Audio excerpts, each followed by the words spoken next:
قاعده 136 که است سور را بشناسیم.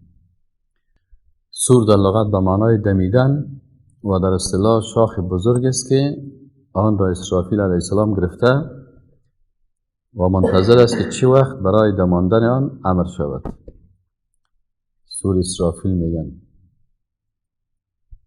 امام احمد در مسندش از عبدالله ابن عمرو ابن عاص رضی الله عنهما روایت میکنه که جاء اعرابی الی النبی صلی الله علیه و سلم.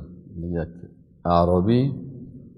اعرابی در زبان عربی کوچی را اعرابی میگن. یک عرب کوچی میگه آمد پیش رسول الله صلی الله علیه و سلم فقال ما السور، گفت که سور چیست؟ فقال میگه رسول الله صلی الله علیه و سلم گفت که قرن ينفخ فیه، اما شاخ است، ساختمانش به حساب مثل یک شاخ ورز دیگه که در او پف میشه.